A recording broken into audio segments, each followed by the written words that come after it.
contractor have left the site. The contractor left. Officially, to my attention, it's not being shown that the contractor have left site. This morning, I even spoke with the contractor. He said they are now doing drainage structure because you see the work at phases. You do the F work. You pause, and do the drainage, like the cross drain, the culverts, the bridges. So right now they are doing the drainage work, and they are, waiting to get started with the other one. Even though we had some challenge with pavement, but the Ministry of Finance have just informed us that they have made some payment to the contractor. And in my mind, I don't want to say the contractor had left work because I just spoke to the manager and said the guys are on site working. Let's talk about Kilipo to Fishtown Kilipo. We're seeing pictures coming from there also from our River G correspondent. You care to talk about that corridor?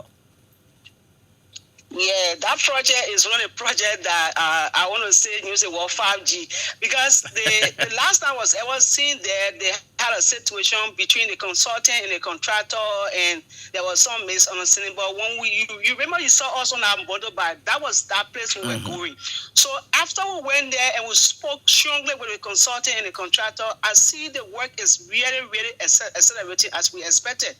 So I'm planning a trip there next week to see how we can again engage them because we have to do some wrap payment ahead. No, I'm not leaving behind. Okay. On board. Okay. So we are trying to go back there because we got the bigger section of that road. I see we have to make some payment, the wrap payment there. It's kind of paying, so we're also pushing, knocking the door of finance minister so we can complete that payment in the contract. Contractor wants to have a pave before the winning season ends. So there's a lot of progress that we are making, that we need to start showcasing, start knocking the door of the journalists like you go along with us and patient from that point.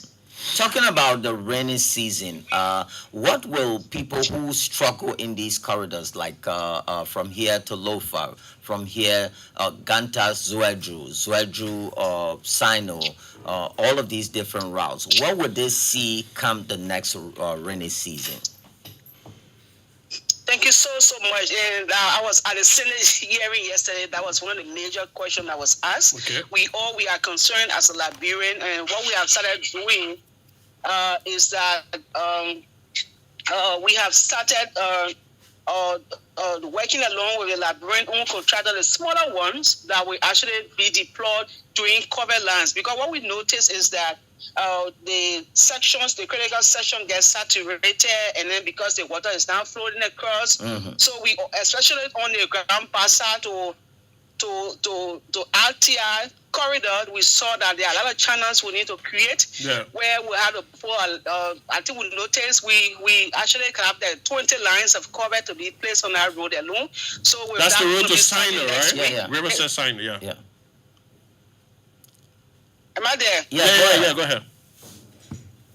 Okay, so we will be starting the mobilization of the material this weekend. But next week, you'll see the contractor.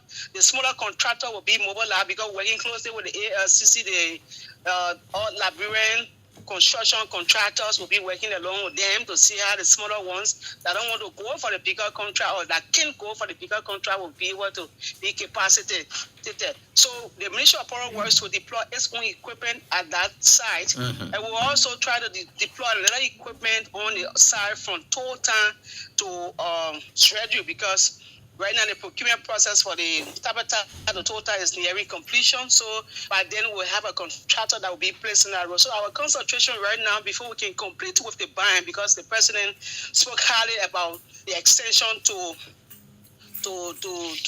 Shredu. So our thought is to have that corridor meeting so that our people cannot go through what they've been going through. Final question, is Bali in the picture? Yeah, Bali Island. You spoke about that yesterday. Yeah, Bali Island, that was something that I try to make clear. The Bali Island is wholly financed by the government of Liberia. It's done through the road fund because I saw the senator some of the senator was concerned why we're using the road for money. That project is fully financed by the government of Liberia. It's actually progressing. And some of the question I was asked was the existing amount that was charged on the project of being lifted, and my response was no, we still remain the contract amount that was approved by the PPCC, and we are still on path with what we started. We'll do. If there will be an amendment, they have to go back again to the PPCC for the approval. And another question, just before you go, Honorable Minister, I mean, you were speaking about the road from Toll Town to Grand Jide, and then you started to talk also about implementing coverts between RTR, and Sino and what have you. Is this done? Because it seems as if you're connecting the whole southeastern corridor, right? I mean, is that the plan to connect? Before. Yeah, the reasons why we would not would just do maintenance and maybe we remove those saturated material that are placed at various sections and fill it in with bollards at the Toll Town to Israeli corridor, because we are nearing getting approval from the bank, because the bank should be doing the contract from the 85 kilometer from Toll Town that lead through to Israeli. So we are kind of having this conversation. That's why we cannot do major work, like what we want to do on the Grand Bazaar through Sesto to RTR corridor, because we are a little bit distance away from concluding with the partners that is wanting to invest in that section. But that one is nearing. So what we're going to be doing, we're just going to be doing just maintenance. That's what we talk about. Our mini hub that will be at various points. The Ministry of Public Works, thank God. Thank you to the legislator for approving that, for placing in the budget. Thank you to the Ministry of Finance. Today, we, from Ministry of Public Works, we have our own moving equipment, which will help us a lot in doing some of the maintenance work. And then I think this is lastly, the discussion with the ECOWAS Bank for Development and Investment, or so, for the Southeast Corridor. How far is that? So we were at the point where the consultant were doing the design to come out. They were doing their studies, the feasibility studies, to come up with the design. So we have spoken with the bank and said, okay, this process is taking us forever. So let us line the two projects together, like you doing the design, and then we also trying to do the procurement for the civil works, which means the actual contractor, and they consented to that. So in a few weeks now, we'll be talking about doing the procurement process for the contractor that's supposed to be along the southeast corridor, from Barclayville to Colonian, passing through there, coming towards Greenville. So that's the plan. So we are on path with that, and we are engaging the bank, and they actually agree with the strategy that we cannot wait until we end the consultancy aspect. We can go inland, because it's just like it will be running parallelly. Yeah. Okay. Okay. There's always, when you are here, that we always try to address the 300-pound gorilla in the room, and that is the overpass from the Chinese. Where are we? The overpass, we did our part as government. Mm-hmm. We completed with our RAP payment, and there was exchange in terms of finalizing the design, and it was finalized. So the latest information we got from the Chinese was that they are doing the procurement in country to have the contractor in country. So with that aspect, so procurement is done in Liberia or in China? In China, because it's a grant. Oh, okay. It's a grant, and so they manage the entire financing in the process. Thank you so much. Thank you. I'm always available. Anytime, anywhere, I'm available to respond. Anytime you got a doubt, you want to get. As a matter of fact, we're gonna reach out to you quite a lot during this year, because we know that a lot of projects are being accelerated as we speak. So we want to get update from the public. But thank you so much. This was without sufficient notice. Thank you so much, Kwame. I'm so happy this morning that my voice has been heard. I'm sure you got a relay in other counties. Yeah. I want to say Bemuenyo to the Basa people. I want to say Yatwae to the Pele people. And I want to extend my greetings to all Liberians, that we all have to stand together and and preach the peace that we're all looking for. Thank you. Thank you. That's the voice of Public Works Minister Ruth Coker Collins. Wow. She's been a champion of the president's, of the government's pro agenda for development. She's at the heart. Yeah. Right. Exactly. So, as a matter of fact, the president is so passionate about infrastructure development. In fact, somebody the other day was on one of the radio stations, and the guy was talking about, he said, this has been an obsession. And how he sort of characterized it. If you put everything that she just said, it seems that Christmas has arrived again. Yeah. Right, when it comes to roads, because it's like if all of these things, and she was very careful in placing her words, especially when it comes to getting that 80 kilometer from I think Toll Town to Zwedru portion of the money, and she was very optimistic about it. Kilipo, Fishtown Kilipo, we were on that road. I call that road of death. We were there. You see some of the critters, man. They will gobble you up, and a lot. ITR. Yeah. Talk about grid maintenance that she's coming, to put in place, and said that the people, the folks up on the hill have given her the nod and all of that. So, these folks with these misogynistic views about, women can, who said women can move things and all of that, and see the kind of stuff she's doing. She's ready, hitting the ground running. And it was a good thing on the president tapping her to replace. The thing about it, we just need small but consistent efforts. And it seems as if that's what we've been doing since 2018. The president has been extremely passionate about infrastructure development, because for many generations in this country, all we've been concerned about is paying salaries.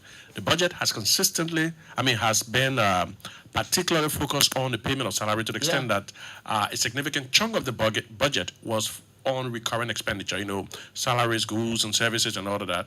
Very little was set aside for these kinds of infrastructure development. It seems as if we have now had a radical change based on the prodding of President George M. Weah. He's continuously, you heard the Public Works Minister, they talk about the fact that the president was particularly passionate about a specific road segment. She was talking about the whole Ganta to Zwedru corridor. I know that they own Ganta to Saklepi and then to Tapeta as we speak. But then it is the Tapeta to Toll Town corridor that they're still securing funding for. But she said that's something the president is passionate about, so they're implementing. But he's also passionate about different road segments. The road from Banga to Salaye to Minikoma. And there were many presidents to who, especially under Samuel Doe.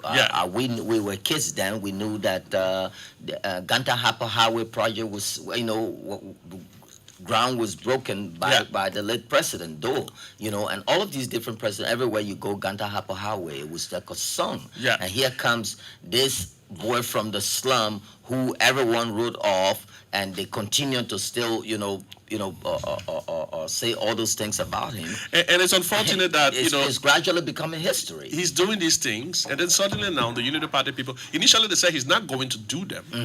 But now that he's doing them, some of the opposition folks will come out and say, these are things that we envision. It's good to be a dreamer. It's good to be a dreamer. Somebody wrote it quite perfectly. You can dream, but we need to have doers. This is a person who believes in doing. He doesn't have much of an affinity for all the different paper processes, long discussions, and what have you. He seems to be a go-getter. And I'm not just saying that, because look at the different road development projects that are taking place, firstly across Monrovia, but then also parts adjacent, but then across the country. We're talking more than about 500 kilometers of roads now, close to that are either being worked on or have been completed, combined. Close to 500 kilometers of roads. So it is just with these consistent small efforts that at the end of the day, you're going to see something big. Because look at the outlook of Monrovia now. At night, specifically, you see the street lights. The last time some opposition figure took a picture of Monrovia, thought he was going to denigrate, what the government is doing. But it seemed as if it looked so nice to people who hadn't been to Monrovia for quite a while. And the guys were saying, "Oh, look, the street lights look nice." The city look beautiful and all that. So as we consistently do these things, this is why you need to allow him complete his mandate. The initial mandate, but also complete some of the things that he promised the Liberian people that he's going to do. The Bali Island, we're beginning to have work on that. The Southeastern Road Corridor, you just heard the minister talk about, efforts being done to get that going. These are big plans I had. By the way, the Bali Island, we already have the access road now that's been paved leading to the island. Several communities are expected to be connected. Yep. That island will serve as a venue for different infrastructure projects, specifically a huge, that's the vision, a huge conference center, that could host up to, the president's initial plans was to make sure that that conference center can host up to 5,000 people. And it's going to be like a city. Like a mini city. A mini city. Yeah, a mini and city. Another thing that she struck when I asked her about these drainages, and she was very forceful, vehemently putting it that way, that they need to work with PCC. We're not in America. We don't have a system like that where, in the morning everybody pull the garbage can up on the road, and then you have this professional truck come, picks up the garbage and all of that. Yeah. If you say that particular corridor, the reason why the president is creating that place, because when people coming into Monrovia, you enter the entrance to the city. Take a look at Douala. Yeah. That's a major entry, international entry. Let me read what the World Bank Vice President said when he came to Liberia. He said, we have noticed commendable, and this is the World Bank Vice President. He said, we have noticed commendable progress under the administration of George Weah in a number of areas, including infrastructure development, access of people to goods and services. But at the same time, we do recognize that there are a number of challenges. We discussed how the World Bank support can be maximized to meet those challenges. We will do more, and this is quite significant. We will do more on infrastructure development, roads construction, access to energy, access to digital. We also recognize that climate change affects the people. Therefore, we will include programs that will allow the people to adapt to climate change. And Boyka, first it is important to note why the World Bank were created. They got two goals. That's about extreme poverty, to promote sustainable prosperity. They also have this disaster risk management aspect of it, that is COVID, earthquakes and all of these different things that are happening. So if you're flanked by one of the top-notch guy of World Bank, and he's giving you those tap on the shoulders, and the thing about it sets a lot, because most of their projects are aligned towards the reduction of poverty. Some of these infrastructure projects, for instance, if you build roads that leads to economic hubs, or you build roads that lead to economic hubs, that is, or roads that lead to hospitals, schools, and all other different stuff. Those are some of the indicators that people measure when they're talking about the reduction of poverty. Yeah. And they're seeing the passion, the They can take dedication their to goods which, to market. yeah, they're seeing the passion and dedication to which we wish this president is concerned about these kinds of infrastructure projects. So what he's basically saying is that we're going to do more. And guess what? The World Bank doesn't just come to a country arbitrarily and decide on what kind of project to do. It is firstly the country's own programs. So these are programs that are defined in our pro agenda. So it is our vision that they're going to be supporting, but also our commitment to implementing these things. So we go ahead, we do them, and then we take on another project, and then maybe some other place will have a little difficulty. We'll say, okay, World Bank, come and help us. And guess what? Since 2018, because of these different development projects, they've increased their portfolio in Liberia.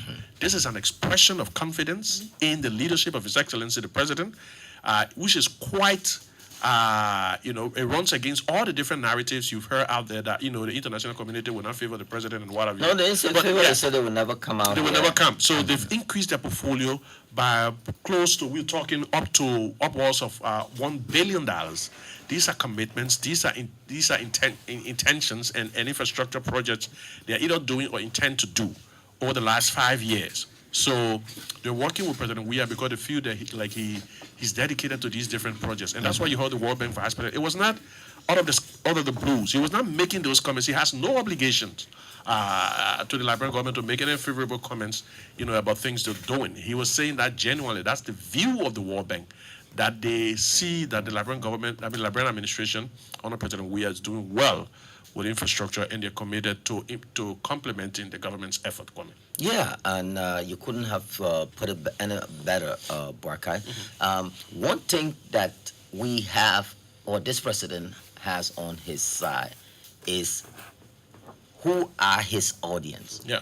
Who is he, he want this message to resonate with? Not you that's smoking what it mean, Hoyo de Monterrey, or some multi-million-dollar cigar, and you're driving with your tinted windows. Even though you're not in power, you're still, feeding off what you took, and all of that. It's not who he's listening to. Yeah. And we have this president who has this kind of Obama-ic kind of style. Yeah. The more you talk, the more he shrugs that off his shoulder, Yeah. and he doesn't even. So we learn a lot from him. He doesn't have a thin skin. If not, how many person will be incarcerated in this town? We saw top journalists, Rodney Sear, for example, got kicked in jail right here in under the past regime. Yeah. We saw names even, and all of that. Now, when they do these little things, imagine when the president reach out to Costa, and say, "Man, this is your country. We're not looking. You didn't have to, pass in butchers by night. You would have hurt yourself. Mosquito would have bit you, caught malaria, and die. So, but come back home. Some of the Look how times- the country looking today. And this is just this is a validation from the World Bank. These are people that don't look at some of the different political considerations that are out there, because when you're looking at political consideration, what you look at will be what the opposition people say, what the narrative in the press. What they look at are some of the actual indicators, and that is why there was a sharp contrast between some of the things you saw in the whole, other reports that you can see, and then the MCC scorecard. Correct. Remember the MCC scorecard? They use indicators from different sources. The one that said we couldn't pass. Yeah, respectable international sources. The World Bank, the IMF, the IFC. The how do you call the journalism body? Yeah. So all of those different indicators, show that Liberia was making progress. So the World Bank, for instance, will say, well, economically the country's doing well. The media, as far as media freedom is concerned, we're doing X, Y, and Z, because these are actual indicators. That's how come Liberia score the highest mark it's ever gotten on an MCC corner. Like them or not, Yeah. India is one of the growing powers in the world. See what happened the third day now, up to yesterday. The offices of BBC were raided, because of this particular piece that they did on the president. Yeah. Can you imagine BBC? And these are things, and then people are, it's an attack on freedom of press and all of that. We are way ahead of the 8 ball when it comes to that. You can get up in the morning, stand on your car with no slipper as a lawmaker and short trousers across the president, and nobody cares, and you can come and To the say extent now, anything. to the extent now, because nobody cares about them, they still want to call attention to themselves. They make up stories. I heard one of the opposition leader on one of the networks a week ago talking about. He said he came to town, one black Jeep, and coincidentally, it's always black Jeep. Yeah, it's never green or white or blue Jeep. That's why. Yeah, it's always some kind of black Jeep chasing. It don't like your Jeep, but I know, yeah. You gotta pin that Jeep. Because that story is archaic now. It's such a telltale black Jeep. That is way back. The Unity Party chairman. Guess what? Out. The Unity Party current chairman did the same thing. He had electrical fault in his house, as validated by the fire service and the police, the way investigated. The first thing they went to her in the morning said, I've been seeing black Jeep to my place, and they said, when they go investigate him, children say the fire started in the hall. Yeah. So everybody with the black Jeep, everybody that is one story can hear. And he his son kept telling him, Papa, you gotta change the extension cord. Yeah. Yeah, exactly. He didn't change it. So that old story, sort of But man, people been talking here, my man. It's a You're fear not the thing. only person I can talk. It's a They get politics people of that fear. they get yeke that can come to the country, say whatever, and he goes to bed, sleep sound. Nobody runs after yeke.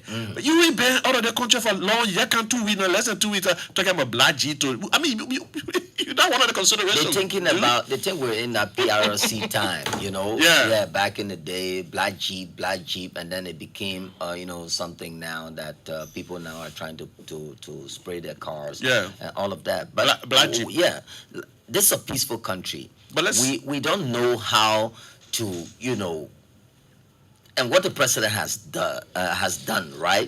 What the president has done, it made the country so peaceful, Yeah. to the point where even if you hear, say, 3, 4, 5 year car knock somebody down, or maybe somebody who's not normal pass on the same person and lie in the street, everybody will just gather, and be scared and stuff like that, compared to to then. So it is hard. He's raising the bar so high, Yeah. for the next president of Liberia to come back, because when you even tell the message, you go modernize him, guess what's going to happen is, so it's tough. That's what they're worried about. Just before we open the lines, we want to talk about something quite significant. There's been a lot of different efforts as far as the education sector is concerned. The government has been making quite significant amount of, investment, human as well as material, in that sector. We're building schools. We're putting out free tuition, the training instructors, increasing the pay of instructors. There are volunteers being added to the payroll, and all of that. We got career counselors and what have you. But now we've introduced something quite new. It's been there before, but it hasn't been working since the end of the conflict. It's been some time, which is civics, the branch of academia that has to do with governance, study of the governing processes and what have you, and so that to inform students about how to hold their government accountable and what have you. And that is being reintroduced. I understand today we have the public relations officer in the studio of the Ministry of Education, right here, Maxim Bleaton. Good morning. Good morning. What's up? So what's happening today? Today is breaking news. The Ministry of Education, a few months ago, we launched the reintroduction of service in schools in the Liberian education system. And besides that, we never just launched the reintroduction. What we did, we went further. The late Dr. Amos Sawyer and team worked on some of the book, beginning from first to sixth. So this morning, what we're doing at the Vocal Mission School at 10 a.m. this morning is that we will be distributing those service books to the faith-based and private schools, and which means government school already have theirs. So the citizen and the students trained in the faith base, they are not only there for the private sector, they will also work in government institutions. So, people know their right, but they also need to know their responsibility. Yeah. So this for accountability and transparency. So today at 10 a.m. this morning, the Ministry of Education and the team from UNICEF will be distributing the service books for grades 1 to 6 beginning at 10 a.m. this morning at Vocal Mission. And guess what? We have the UNICEF that will be there. We have the Democratic International, the RD will be there. We also have the National Association of Liberian School Principal, they will also be represented. The National Teacher Association of Liberia, the NTAL, will be present. The representation of faith-based schools will be there.